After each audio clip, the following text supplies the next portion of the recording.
Hello, hello, hello, Earth signs, Taurus, Virgo, Capricorn. Ako si Mystico Moreno, or in short, Miss Mo. Welcome to my channel, and now let's manifest. Love and light sa inyong Tagalog love reading ngayon na Miss Mo. Okay, so na-pre-shuffle ko na tong cards. I'll just cut it, and then alamin natin ano ba ang overall energy between you and your person. Sige. So this is a love message for the earth signs. The first card is the star. Okay, that's good. The star and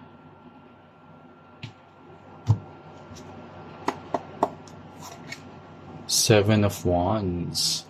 Okay, so um the overall energy between you and your person is the energy of the star and seven of wands. And ang nakikita ko dito is uh, both of you are hoping for something na magre-resolve or mag-aayos ng isang issue or concern sa relationship. I can see here na may gusto kong itry both na ma-overcome na challenge, and both of you naman are putting an effort on it, but it's still in progress. Ano yun, parang at the moment inaayos nyo pa siya, tinatry nyo pa siyang i-resolve. Okay, and both of you are really hoping for na maayos nyo ito. Okay, and both of you wants healing from this event. Okay, so later malalaman natin sa detalye pag nagbukas tayo ng mga ng additional cards on that. Pero yeah, this is the overall energy na nasasagap ko from the collective. And again, gusto kong i-remind ang lahat that this is a general and collective reading, so it may or may not resonate with all of you. Okay? And yeah, with the Seven of Wands here, meron din kasing tendency isa sa inyo or pwedeng both of you to maging overprotective.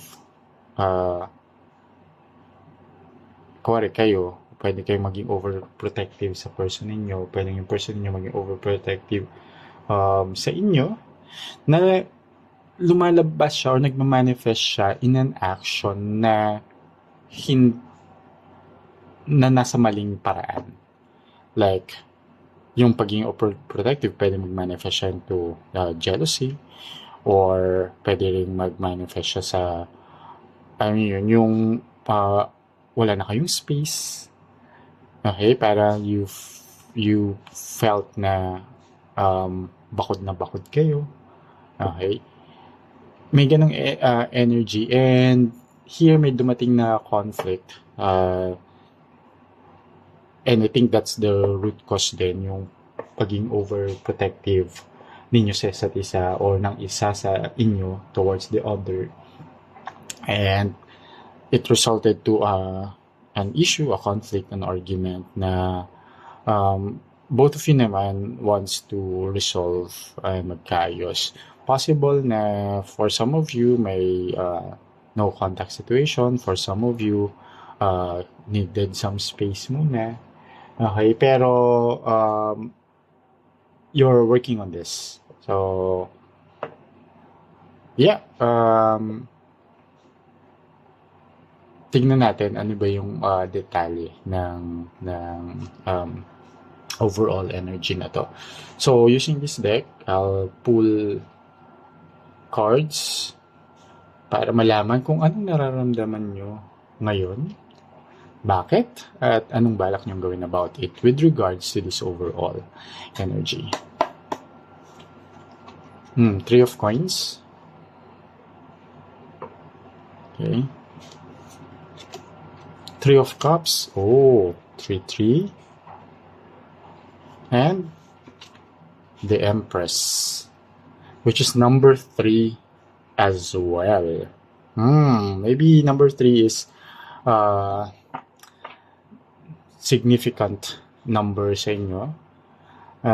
Possible na these 3 shows up every time, or may mga events or very significant itong number 3 sa inyo towards your person or sa relationship. Pwedeng birthday ng person ninyo is on the 3rd, or anniversary ninyo is on the 3rd. So take it however it resonates sa situation ninyo. Pero it's very rare na 3 cards ay pare-pareho ng number. 3 of coins, 3 of cups, and number 3, the Empress. Pero syempre may meaning yan. And before that, hindi ko nabanggit kanina, when I opened the overall energy, you might be dealing with an Aquarius, okay? Or a fire sign, Aries, Leo, Sagittarius. Pero strong energy yung Aquarius sa reading na to. Doesn't have to, you have to check yung other placements nila. Moon, Venus, Rising, baka Aquarius din sila doon, or fire signs sila dun sa placements na yun. Okay, going back sa anong nararamdaman mo, bakit, at anong balak mong gawin ngayon. Well, gusto mo na dahil nga gusto nyo maayos na to, you want, you're hoping for collaboration, okay, and support. Kasi 3 of coins and 3 of cups, pretty much the same yung energy niya. Pero with the 3 of coins, it's about collaboration or working together to resolve this issue. Hindi lang ikaw ang tugon sa issue na to. Dapat may part siya. Okay? Both of you are accountable. Hindi lang isang tao yung may responsibilidad na ayusin yung situation o current situation ninyo. And that's what you're really also yun yung nafe-feel mo na parang hindi mo to kaya mag-isa. Okay? At yun naman yung dapat na sa isang relationship, kapag may mga issues, di ba, nire-resolve siya together. And that's what you're hoping for then, na from your person is na gawin niya yung part niya, and that both of you support each other dito sa situation na ito. And the reason why you're feeling this is, I think, because yun yung kulang.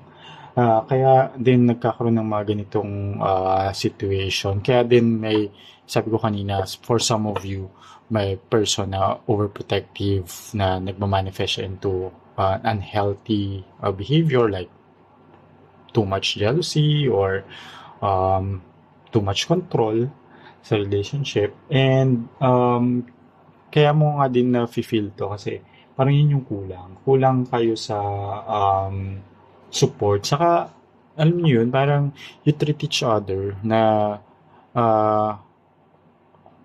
possession. May nakukuha akong energy na gano'n na hindi dapat.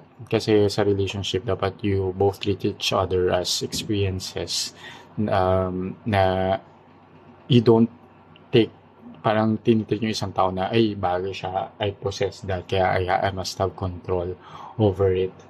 Yun. So, kaya ito yung na-feel mo. And ano yung balak mong gawin about it? I can see here na you'll be, ikaw, mas nakikita ko dito na ikaw yung higher ang EQ, or mas empathetic ka, mas understanding ka, mas may affection ka. And here, I think, yun yung plano mong gawin, although careful lang kasi, syempre,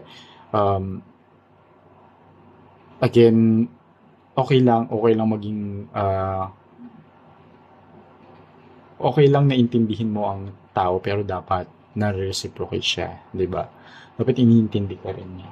So here with the Empress card showing up here, sobrang mahal mo din kasi yung tao.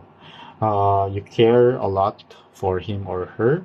That's why gusto mo rin talaga na maayos to through proper collaboration. Okay? Again, tinatry mo rin naman yung best mo na gawin yung part mo. Pero kahit gawin mo yung part mo, kapag hindi ginagawa ng person mo yung part niya, matagal mare-resolve. Hindi ko sinasabing hindi siya mare-resolve kasi both of you are hoping for it. Pero kung mas may effort ka kaysa sa kanya, madedelay pa rin. Dapat equal siya kasi dapat both of you a lot energies dito para ma-resolve to agad. Okay? So now, alamin naman natin ano ang energy ng person ninyo and anong nararamdaman niya ngayon, bakit, at anong balak niyang gawin about it. Okay. Yeah. Justice. Okay. Page of Wands. And Eight of Swords. Okay, sige. Sa end naman ng person niya, ang nararamdaman niya is he or she felt naman na kailangan nang ibalik yung harmony sa relationship. Medyo nami-miss na rin niya talaga yung okay na version of both of you. Kaya naman gagawa din to ng action or he or she will take accountability din so what you're hoping for gagawin din naman niya. And kasi nakikita ko dito with the Page of Wands energy with it na gusto ng person mo to have a fresh start. With the Page of Wands, it's a desire, it's what he or she wants na rin sa relationship na magsimula na ulit. Maayos na to as soon as possible para makapagsimulan na rin ulit as soon as possible at mabalik ang harmony sa relationship. Okay? Pero ano yung balak niyong gawin about it? The only thing is, here, medyo ingat lang kasi parang hindi pa niya alam talaga kung ano yung right step or ano yung kailangan niyang gawin, ano yung tamang gawin with regards to that. With regards to it, sa end niya, parang ang nasa isip niya is, ito yung dapat mong gawin. Ito yung dapat mong gawin. Parang, yes, he or she, sabi ko kanina may energy na he or she will take accountability. Pero parang ang solution na nakikita niya is parang more of on your end ang mag-aayos. Kaya nga, nakikita ko dito yung energy mo is gusto mo na collaboration siya. Hindi nga pwedeng isa lang. Pero, yun yung medyo energy ng person mo na parang, yes, I want a fresh start. I want harmony back in the relationship. And magiging accountable ako sa parang naging part ko. Pero, yung pag-initiate ng pag-aayos is parang nilalagay niya or binibigay niya sa'yo. Yes, na sige, I'll do my part. Okay, pero parang hindi siya buo. May nagkukuha akong energy na ganun. Kasi may tendency pa rin yung person mo din na ano mo yun, magpa-victim na parang pinipili, may tendency yung person niyo na piliin lang din yung mga bagay na magiging accountable siya. Okay. So, kailangan nyo talaga mag-usap at kailangan talaga na lalo na ikaw nakakapakinig nito, you really have to have a heart-to-heart talk with your person. Kasi hindi mariresolve ang isang bagay kung wala action. Hindi siya natatapos dun sa part na parang, ay, yeah, gusto namin maayos to. Pero, ano yung gagawin nyo parang maayos yun? Okay? Ayan. Okay, now naman, alamin natin ano yung challenges na maaring harapin ninyong dalawa and paano nyo ito mare-resolve pag dumating itong challenges na to. Or currently may challenge na, pero ano pa yung pwede maging challenge coming out of it. And before ko gawin yun, gusto ko lang magpasalamat sa lahat ng aking subscribers, sa lahat ng earth signs na patuloy na sumusuporta sa Mystico Moreno channel. Thank you so much po. Sana patuloy niyo pong suportahan by liking this video and commenting after yung mapanood yung video until the end and how it resonated. At sa mga bago na nakasubaybay, kung nagko-connect kayo sa readings ko, sa akin, sana po supportahan nyo by subscribing para maging part din kayo ng collective. Okay, I also invite everyone to follow my IG, Mystico Moreno, for more updates. And kung gusto nyo deep dive about sa situation ninyo, just book a private reading. Nasa description box lang naman yung email address ko. Okay. So, challenge. 7 of Swords.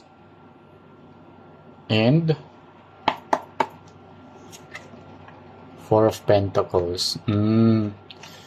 Okay. Meron, may energy dito na one person is trying to deceive the other na ayun nga, parang papalabasin, na-feel ko ito na yung person ninyo. May tendency siya na palabasin na he or she is putting effort on this, on whatever issue that you had in the recent past na currently issue pa rin siya na gusto nyo i-resolve. Ayun, and parang in a way, yun, tinadaya niya na parang he or she is making it look like na nag-effort siya, tapos parang kapag kino-call out nyo na ayusin natin to, medyo may mga sinasabi siya that will make you feel na parang, parang ako yung mali, parang gano'n. So, may gaslighting na nangyayari, which is, yun nga, with the 8 of Swords card energy kanina dun sa person nyo, meron siyang tendency to be like that, na magpa-victim. And, for, like kanina sabi ko, may tendency din to be too overprotective ang isa sa inyo. And may mga kaya talaga kayong traits. Kasi here, traits na kailangang ayusin. Kasi here, yung 4 of Pentacles lumabas. And 4 of Pentacles is a card of possessiveness. And jealousy. Okay? Na parang lang siya, dinouble confirm lang niya yung main reason bakit nagkakaroon kayo ng issue. And that's really the big challenge. Kasi hanggat hindi nyo inaayos yung mga toxic behaviors ninyong dalawa, wala, paulit-ulit lang tong, kahit sabihin nyo mahal nyo yung isa't isa, pag natitrigger to, or lumalabas tong mga traits ninyo sa inyong relationship dynamics, wala, paulit-ulit lang din tong cycle na magkakaroon ng issue, tatry resolve, pag na-resolve, matitrigger ulit, babalik, magkaka-issue na naman, diba? So, ayun, darating sa point na mapapagod lang din kayo. So, you have to look first individually sa harap ng salamin at ayusin yung mga bagay na kailangan ayusin nyo sa bawat isa. Tapos, sa kanyo lang mariresolve yung couple issues. Okay? So, ayan. And now, alamin naman natin ano yung opportunities na pwedeng kaharapin sa connection. Kung may challenges, may opportunities. Yeah.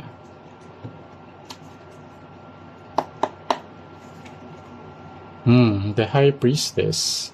Yan. And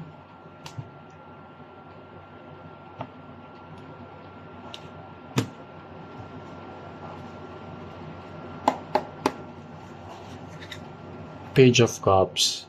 Okay. So, the opportunity is, yeah, there's re-resolve naman to. Hindi lang ganun kadali hanggat hindi nyo nga naaayos yung mga individual issues ninyo. Okay, pati yung issues ninyo sa couple, ma-resolve naman siya. May konting delay lang, pero there will be a fresh start for both of you, which is what you both are aiming for. And yung opportunity kasi is itong paano nyo din siya ma-resolve is balikan ninyo yung meron naman kasi kayong soul level connection, that's the High Priestess energy, and ibig sabihin yun, mahal nyo naman talaga isa't isa, and dahil nga sa gusto niya maayos yun, dahil nga may ayaw nyo naman din talagang mauwi sa hiwalayan or sa delayed na ganitong issue dahil nga it's draining your energies, diba? So there is a opportunity to really have a fresh start, and all you have to do is look into ano ba yung mga bagay, bakit balikan niyo yung mga good things, and yung happiness or yung joy or yung love na reason kung bakit din kayo together as a couple. And from there, parang, oo nga, kung yun yung gamitin yung motivation din para talagang ayusin ninyo yung dapat ayusin. Kasi, ayan, hindi na siya parang nagiging healthy. Kahit alam nyo naman na kayang ayusin yun, di ba? Pero dahil I think medyo stubborn pa kayo din dalawa na, pareho kayo may issues. Medyo kailangan lang talaga ng self-awareness para maayos yun. But everything will be alright. Yun yung nakikita naman dito na opportunity. I think, sabi ko nga kanina na parang medyo pa ulit-ulit na nga rin to. Maayos, magkaka-issue. Pero sana, yan, given this insights and guidance na pag na-resolve na, hindi na ulit magkaka-issue, di ba? Yun naman yung goal din ng lahat ng relationship, na magkaroon ng peace sa relasyon. Bukod sa happiness and love, dapat may peace. So, ayun, and yeah, kaya niyo yan. May energy of a fresh start for both of you. Okay? And now, alamin naman natin, ano ang final message ng universe sa inyo, and ano yung best action moving forward with regards to this energy and this situation. Okay, King of Coins and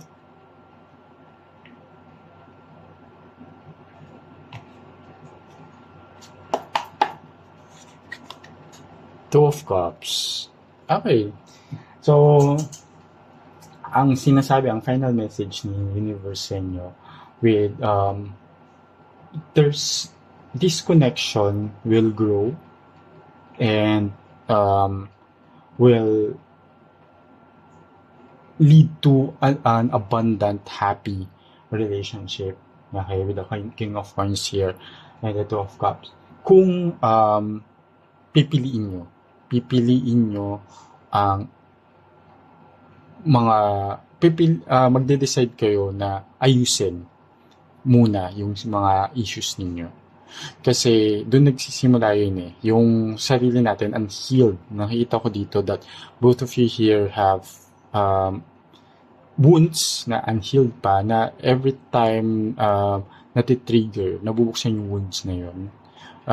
Pwedeng nabubuksan mo yung wounds niya, nabubuksan yung wounds mo. Kaya ito, nagkakaroon ng mga challenges or obstacles or issues sa relationship na ayaw naman talaga mangyari. Pero dahil nga may mga individual issues kayo na hindi pa nare-resolve, nangyayari pa rin siya. Okay? Kaya kailangan nyo munang iayusin yung sarili ninyo. Kasi the universe actually, sabi ko sa inyo, may fresh start dito. And also the universe is telling you that this relationship is actually once na matanggal yung mga negative energies, mga traits na kailangan nyo nang iwan sa nakaraan, there's abundance in the relationship, and this connection will really grow.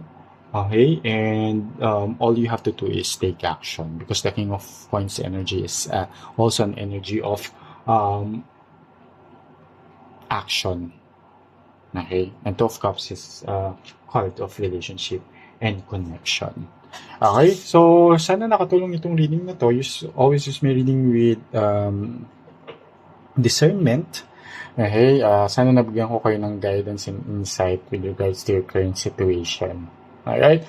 So, yun. Kita-kits na lang muli sa susunod ko pang love reading. Ako si Mystico Moreno. In short, Miss Mo. Ingat!